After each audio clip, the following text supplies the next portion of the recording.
The live TV, सच सबसे आगे। BJP को तगड़ा झटका देने के लिए कन्हैया वापस मेन राजनीति में लौटने वाले हैं। ना सिर्फ कन्हैया बल्कि कन्हैया के साथ गठजोड़ होगा किशोर का। नमस्कार दोस्तों, मेरा नाम है जयंती झा और आप देख रहे हैं द लाइव टीवी। दोस्तों, शुरुआत में जो मैंने दो नाम लिए हैं, जिन दो नाम का मैंने जिक्र किया है, वो नाम है कन्हैया कुमार और प्रशांत किशोर का। और इन दोनों से ही बीजेपी सोशल डिस्टेंसिंग मेंटेन करके रखती है कि कहीं इनका मुंह खुला तो खड़े खड़े बीजेपी को 440 वोल्ट का झटका लग जाएगा, इनको इनकी नानी याद आ जाएगी। तो प्रशांत किशोर राजनीति के मंझे हुए कलाकार और चुनावी रणनीतिकार, साथ ही कन्हैया कुमार जो खड़े खड़े बीजेपी के छक्के छुड़ाने की हिम्मत रखते हैं। अब ये दोनों जल्द ही कांग्रेस का हाथ थाम सकते हैं। ये खबर बीजेपी के पैरों तले जमीन खिसकाने के लिए काफी है। बीजेपी की हालत अब वैसे भी देश भर में पस्ता होती जा रही है, तो सब जानते हैं। और ऐसे में कांग्रेस प्रशांत किशोर और कन्हैया कुमार को पार्टी में शामिल करने की जुगत में जुट गई है, बिल्कुल तैयारी कर रही है। तो आपकी स्क्रीन पर देखिए दोस्तों, हम आपको दैनिक भास्कर की खबर दिखा रहे हैं, जिस खबर में इसकी पूरी जानकारी लिखी हुई है। इस खबर के मुताबिक अटकलें ये हैं कि कांग्रेस बिहार में अपनी चुनावी जमीन 2024 तक मजबूत करने के लिए ये फैसला ले रही है और कन्हैया कुमार को इसी तौर पर पार्टी में शामिल किया जा रहा है। तो कन्हैया कुमार को कांग्रेस आने वाले 2024 के लोकसभा चुनाव में बिहार के लिए पार्टी के मुख्य चेहरे के तौर पर देख रही है। अब राजनीतिक गलियारों में ये खबर कैसे आग की तरह फैल गई, ये भी आपको बता देते हैं। दरअसल प्रशांत किशोर की मुलाकात तो कांग्रेस नेता और वायनाड से सांसद राहुल गांधी जी से लगातार हो रही है, लेकिन साथ ही कन्हैया कुमार की प्रशांत किशोर से 2 बार मुलाकात हो चुकी है और साथ ही कन्हैया कुमार की मुलाकात राहुल गांधी से भी हो चुकी है। अब बात करेंगे बिहार की, तो बिहार में तो किस तरीके से अपनी ही सरकार में जेडीयू और बीजेपी आपस में भिड़ गए हैं, इसका नजारा तो सामने है, बिल्कुल जगजाहिर हो चुका है। तो ऐसे में कांग्रेस में इन दोनों बड़े चेहरों का शामिल होना बीजेपी के लिए खतरे की घंटी है। देश के पैमाने से देखेंगे तो प्रशांत किशोर की चुनावी रणनीति तो इतनी मजबूत है कि शायद मोदी जी को प्रधानमंत्री की कुर्सी से हटना पड़ जाए 2024 के लोकसभा चुनाव में। अब सवाल ये है कि कन्हैया कुमार तो सीपीआई में थे, तो अचानक कांग्रेस में कैसे शामिल हो जाएंगे। तो बता दूं दोस्तों कि कन्हैया के कांग्रेस में जाने की चर्चा तब शुरू हुई है जब उन्होंने सीपीआई का मुख्यालय अपना उसमें जो दफ्तर था वो खाली कर दिया। तो सीपीआई के अंदर कन्हैया को लेकर लोकसभा चुनाव के बाद से ही काफी सवाल उठने लगे थे, बहुत सारी राजनीति शुरू हो गई थी, जिसकी वजह से अब वो कांग्रेस का हाथ थामेंगे। वहीं प्रशांत किशोर साहब की बात करेंगे तो वो तो काफी समय से चुनावी रणनीतिकार हैं और कई ऐसे राजनीतिक दल हैं जो प्रशांत किशोर साहब को अपनी पार्टी में शामिल करने की मंशा जाहिर कर चुके हैं, जिनमें से बीजेपी भी एक है। लेकिन प्रशांत किशोर काफी बार राजनीति में किसी भी पार्टी का हाथ थामने से इनकार कर चुके थे, पर अब प्रशांत किशोर अगर किसी पार्टी का हाथ थामेंगे भी तो वो देश की सबसे पुरानी पार्टी यानी कांग्रेस होने वाली है। दोस्तों, ऐसा नहीं है कि प्रशांत किशोर की बीजेपी से कभी ठीक ठाक बनी ही नहीं है, इनकी ठनी हुई नहीं थी। आपको मैं बता दूं कि 2014 में लोकसभा चुनाव जो हुए उसके लिए बीजेपी ने प्रशांत किशोर साहब को ही चुनावी रणनीतिकार बनाया था, जिसके बाद मोदी जी सत्ता में काबिज हुए थे प्रधानमंत्री के तौर पर। लेकिन इन्हीं प्रशांत किशोर से बीजेपी खार खा रही थी, इन्हें पता नहीं किन किन नामों से नवाज रही थी। जब पश्चिम बंगाल में प्रशांत किशोर साहब टीएमसी यानी ममता बनर्जी की पार्टी तृणमूल कांग्रेस के लिए चुनावी रणनीतिकार बने और उन्होंने ममता बनर्जी की पार्टी की ऐसी धाक बंगाल में जमाई कि ममता बनर्जी एक मुख्यमंत्री के तौर पर फिर से पश्चिम बंगाल में उभरी हैं। तो बीजेपी अच्छे से जानती है कि भाई प्रशांत किशोर ने अगर कांग्रेस का हाथ थामा तो जैसे 2014 में बीजेपी सत्ता में आई थी, जैसे बंगाल से इनको भगा दिया, वैसे ही 2024 में भी बीजेपी की छुट्टी हो सकती है। तो इस लिहाज से प्रशांत किशोर का कांग्रेस में शामिल होना ये अपने आप में बीजेपी के लिए काफी बड़ी खबर है।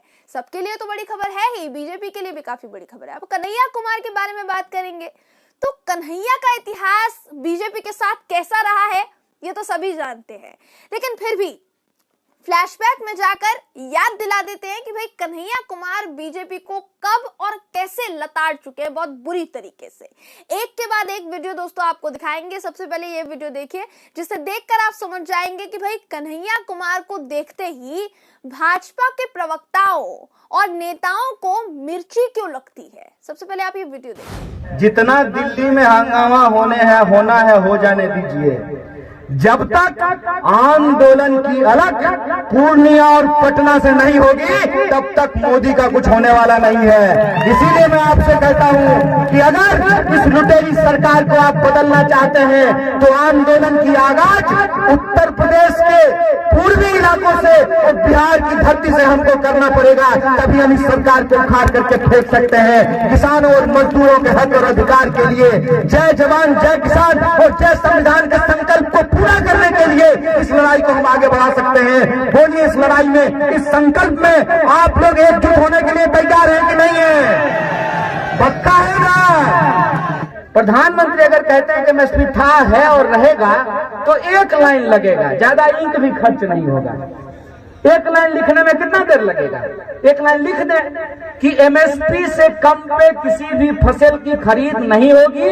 अगर खरीद होगी तो यह आपराधिक होगा और जो लोग ये काम करेंगे उनके ऊपर मुकदमा किया जाएगा, उसको जेल में डाला जाएगा। इसको लिखने में कोई दिक्कत है क्या? सरकार क्यों नहीं लिख रही है? सरकार अगर लिखेगी ना तो मार जूता जूता इनका मुंह फुला देगा। कौन कौन कौन मुंह फुलाएगा?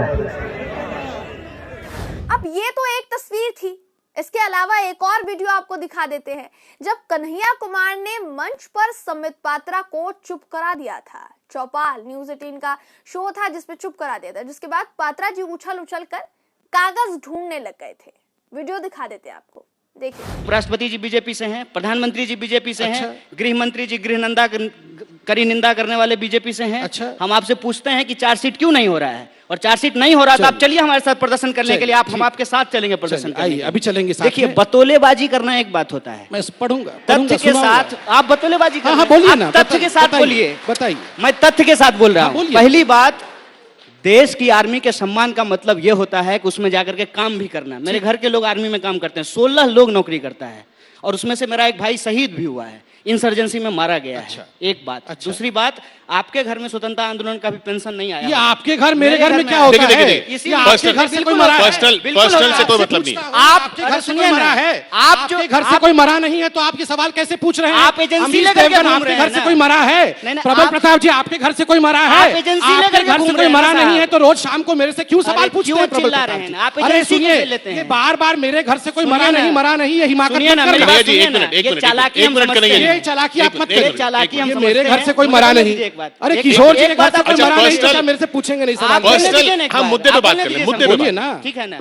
देखिए, मोदी करके आप ओएनजीसी के डायरेक्टर बन गए हैं, होशियारी वहां कीजिएगा, लेकिन हमको आप जवाब दीजिए, हम सवाल आपसे पूछ रहे हैं। जी, तो इस तरह से संबित को कन्हैया कुमार जबरदस्त तौर पर लताड़ लगा चुके हैं।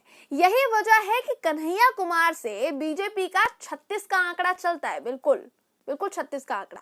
तो कन्हैया कुमार को घेरने के लिए बीजेपी के पास जेएनयू में लगे नारे के अलावा और कुछ भी नहीं है, सिर्फ उसी के बल पर घेरती रहती है, जिसके लिए कोर्ट में कन्हैया को जमानत भी मिल चुकी थी। तो पिछले साल बिहार में जब चुनाव हुए थे, 2020 की बात करें, तो जेडीयू से ज्यादा बीजेपी को वोट मिले थे, जिसके बल पर बिहार में डबल इंजन की सरकार बन पाई और सुशासन बाबू अब मुख्यमंत्री के तौर पर वहां है। लेकिन वहीं उसी वक्त कन्हैया कुमार जमकर रैली कर रहे थे उस चुनाव में। बेगूसराय में तो वो हीरो बनकर उभर चुके थे। वीडियो आपको दिखा देते हैं, देखिए। कैसे मंजर सामने आने लगे हैं, गाते गाते लोग चिल्लाने लगे हैं, अब तो इस तालाब का पानी बदल दो यारो, ये कमल के फूल कुम्हलाने लगे हैं। हम में तो भाजपा विरोधी, तो भाजपा समर्थक ना तो हो ऐलो खत्म 15 लाख,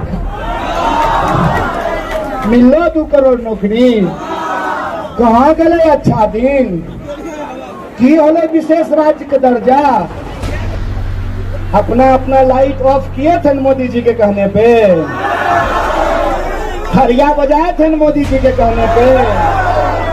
कोरोना भागा, क्यों नहीं भागा? क्योंकि कोना कोना कौन कोना खेलने से जनता की समस्या हल नहीं होती है।